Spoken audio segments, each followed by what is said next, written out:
What's up, good people? Welcome to the Statesman Digital with me, Teresa Mbithe. I'm back again to give you a daily news recap and the daily trends that happened this week.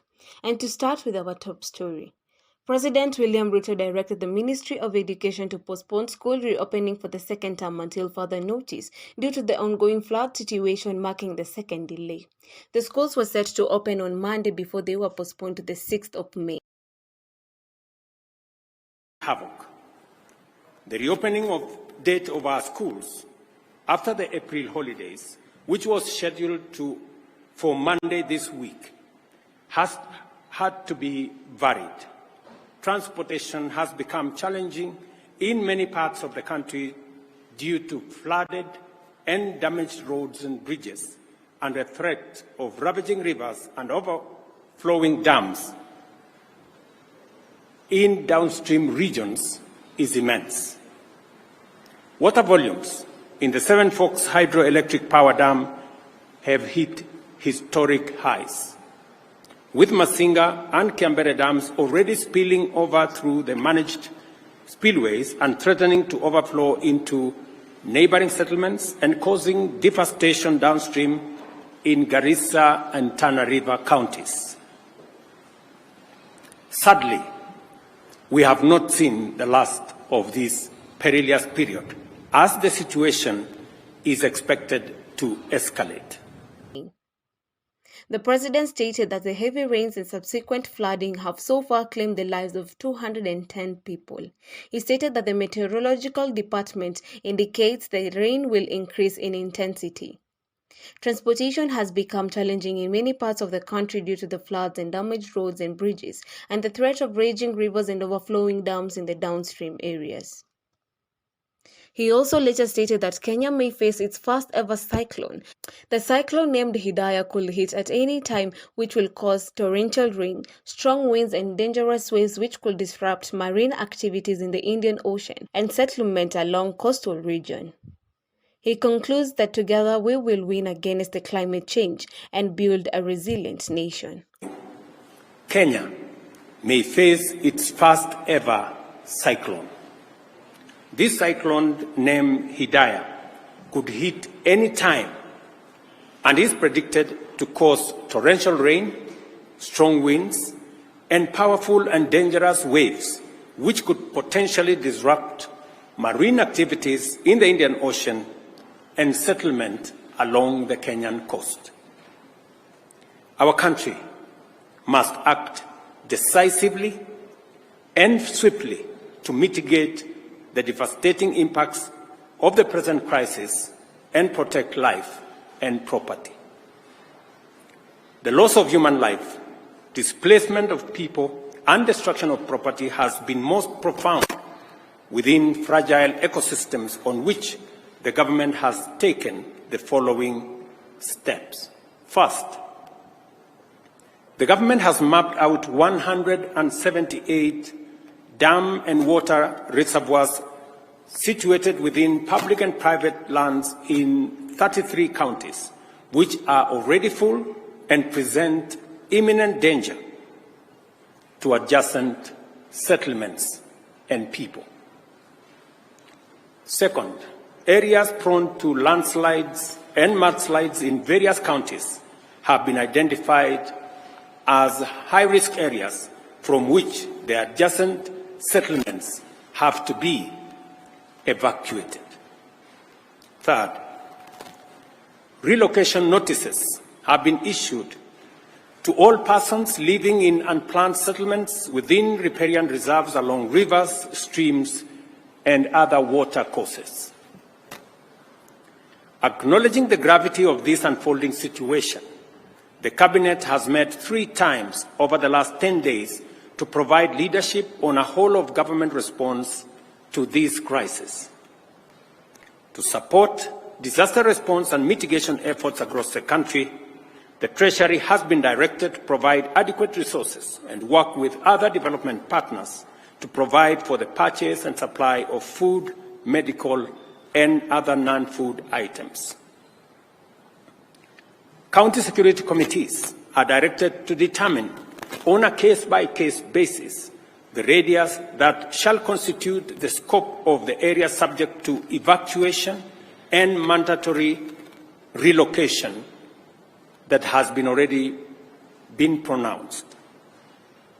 The county security committees are further directed to continuously monitor other dams and water reservoirs across the country that may not be presenting a risk now, but could do so in the event of further precipitation. The Kenya Defence Forces and the National Police are directed to deploy resources, personnel, and equipment for carrying out coordinated public safety and risk mitigation operations in as many parts of the country as they have installations. Security agencies are further directed to enlist the support of the National Youth Service and work with the national government administration officers to respond to this emergency, including ensuring timely, orderly, and human evacuation of all persons at risk. Cabinet secretaries will spearhead disaster response and mitigation efforts across the country, and to this end, ministries, departments, and agencies are directed to work closely with the National Disaster Operations Center and security agencies to ensure the whole-of-government approach to the management of the prevailing crisis. The government, working with stakeholders, has put in place adequate measures to provide temporary shelter, as well as food and non-food essential supplies. The ministry responsible for special programs is directed to work with development partners and relevant humanitarian organizations to mobilize adequate food and non-food supplies to support all affected persons in every part of the country. The Ministry of Agriculture and Livestock Development, through the National Cereals and Produce Board, is directed to make available food supplies in government stores to support this effort.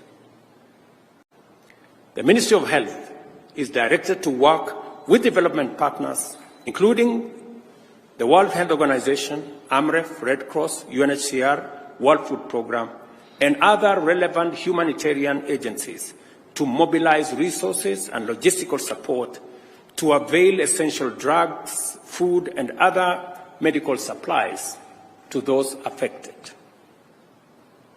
The Ministry of Interior is directed to coordinate the relocation and evacuation of the affected members of the public, identification of sites for temporary shelter for displaced persons, and supervise the overall support program. The Ministry of Education is directed to postpone the dates of reopening of all schools in the country for the second term until further notice. Members of Parliament are requested to reorganize the CDF allocations to prioritize reconstruction of school infrastructure that has been damaged as a result of the floods ravaging the country. As the national government plays its role in dealing with the current situation, I request and urge county governments, development partners, and private sector to join in these efforts and provide support as, where, and when they can. In Nairobi, settlements in riparian reserves have complicated the response efforts and compounded and aggravated the risk to human life, safety, and property destruction. The Ministry of Interior is hereby directed to enforce the relocation notices issued earlier upon their expiry at 6:30 p.m. today. We appreciate and thank members of the public who are already cooperating with government on the evacuation and relocation effort that is underway. I want to mention specifically citizens in different parts. I saw, for example, in Dandora, citizens themselves volunteering, removing their structures, carrying their wares, carrying their furniture, and looking for places to store them. It is an encouraging development that citizens are part of the solution and they are participating in the evacuation and relocation efforts. Further, the government appreciates the goodwill demonstrated by thousands of individuals and institutions, volunteers, and others who have made tremendous input into alleviating the suffering and pain by those affected by the prevailing crisis. In the same spirit, the public is called upon to respect and adhere to safety alerts and interventions and to cease and desist from risking their lives or the lives of others by daring the force of nature. Kenyans must avoid endangering their lives by recklessly attempting to cross flooded rivers or drive on waterlogged roads. I extend my gratitude to the media for their commitment to contribute airtime worth Kenya shillings 100 million to support response to this crisis. The measures we are taking at present are aimed at responding to the current crisis in the immediate and the short term. For us to comprehensively address such a threat in the long term, we have to acknowledge and act to reverse the adverse effects of climate change. The current unprecedented crisis of floods that our country is experiencing, as well as the recent devastating drought our country faced, the worst in 40 years after 5 consecutive failed rains, is a direct consequence of our failure to protect our environment, resulting in painful effects of climate change as we are witnessing today. Our country will remain in this cyclical crisis for a long time unless and until we confront the existential threat of climate change. Our climate action agenda is informed by the sad reality that our country's future remains under threat until we restore our degraded ecosystems, including forests, rivers, and wetlands. We must therefore remain committed to confront this existential challenge and do it head-on. It is imperative for us to prioritize environmental conservation efforts and implement aggressive reforestation and wetland restoration programs. Scientific evidence indicates that restoring our natural habitats is our best defense against escalating weather extremes. To this end, I urge you, fellow citizens, to sustain and intensify your positive response to the ecosystem restoration agenda, which aims to grow 15 billion trees nationwide within the next 10 years. This year's program on climate action agenda will be made public in the coming days. The Ministry of Environment and Climate Change and Forestry is hereby directed to immediately expedite the implementation of the Ecosystem Restoration Program and work with all ministries, departments, and agencies and other stakeholders to provide a whole-of-government, whole-of-society, whole-of-nation program. In the face of daunting challenges, immense threats, and unprecedented hazards, our nation has never faltered. The people of Kenya always stand with one another and work together to overcome adversity. We are called upon once again to join hands in this critical juncture and support each other until this season passes, and afterwards, in all endeavors to secure a sustainable future for generations to come. Together, we will win the war against climate change, and also we will build a resilient nation. Thank you very much. God bless you, and God bless our great nation, Kenya. Asanteni sana.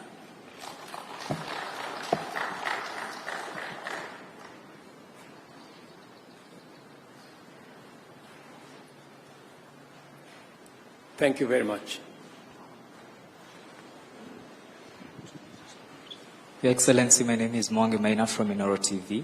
You have said that the Treasury has been directed to provide enough funds. I would like you probably to mention how much money has the government set aside to respond to this crisis.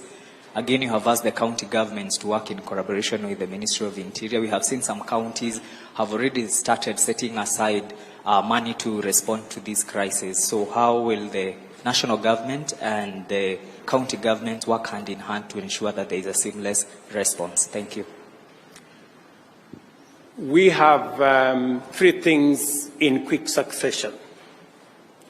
Treasury has been mobilized to, number one, prioritize disbursements to counties to make sure that counties have the necessary resources to deploy intervention to manage this crisis. Number two, we have also directed Treasury to provide resources to our NGCDF and members of Parliament to prioritize the reconstruction of school infrastructure that has been destroyed by the floods. Number three, we have also directed the Treasury, working with the Ministry of Roads and Infrastructure and our military, to provide resources for roads, bridges, and other travel infrastructure that has been destroyed by the roads, by the floods. And we have asked Treasury to work with the resources they have, engage with development partners, and we are also encouraging the private sector to step forward. In fact, private sector persons, individuals, and organizations who wish to contribute to this national effort, the Office of the Deputy President will coordinate that effort, and additional information on how citizens, private sector individuals, private sector institutions can participate in this exercise will be issued by the Office of the Deputy President.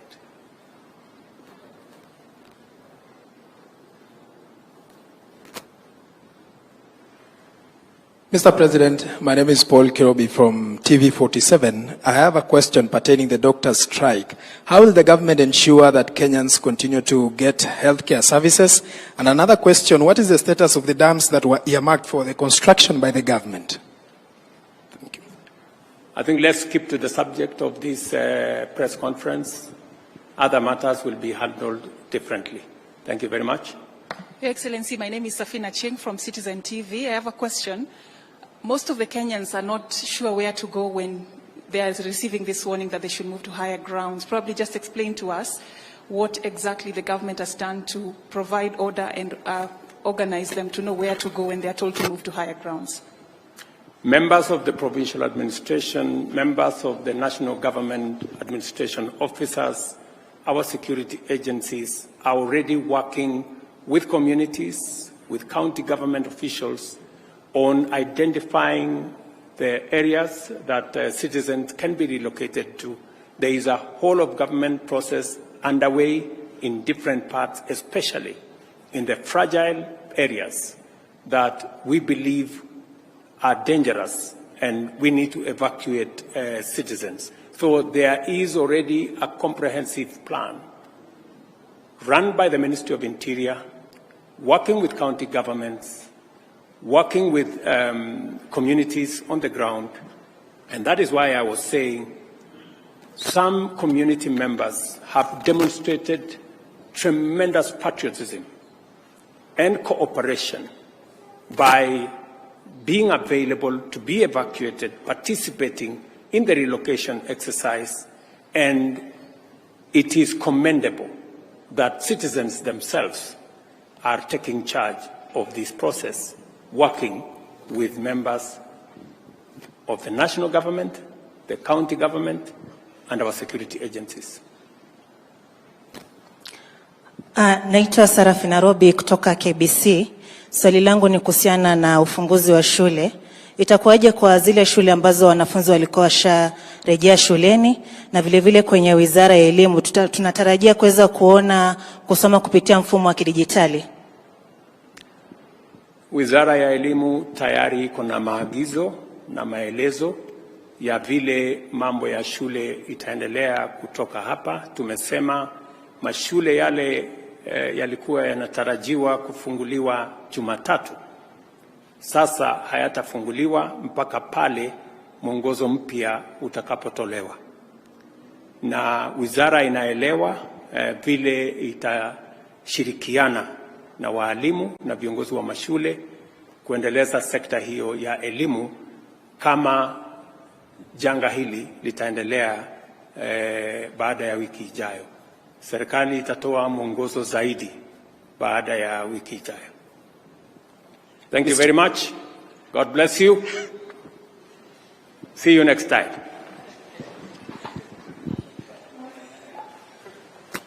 And to our other story. Former Kakamega Governor Wycliffe Oparanya went viral on social media eliciting reactions over leaked photos with a young woman. Mary Biketi said she had been receiving attacks from people claiming that she exposed the former governor. Biketi refuted the claims of leaking the photos, adding that she would not expose the governor in that way. Biketi refuted the claims of leaking the photos, adding that she will never want to expose the former governor in that way. She stated that she is not afraid of the backlash towards her following the photo leakage and the assumptions that she is in a romantic relationship with Oparanya. She also gave a clarification of the kind of relationship they share. Later in the week, the former Kakamega Governor Wycliffe Oparanya also addressed the issue. I have seen someone circulating my photos, genuine photos. Those are very genuine photos. I don't know why someone will waste time trying to circulate them, but it's unfortunate. Wherever I took those photos, they leaked it to the press. Those are very decent photos, and I don't know the interest that people have when you have taken a photo with their laptop. And there is now fake news that I'm in hospital, I'm sick, and here I am. I have a family to protect, and I have a big family to protect. So those sending out fake news should stop. Here I am. I'm able to speak. I have no problem. I've been in Mombasa here for a few days, meeting with my own people from my own community. As we wrap up, kindly remember to like, share, and subscribe across all our digital platforms. Teresa Mbithe, The Statesman Digital.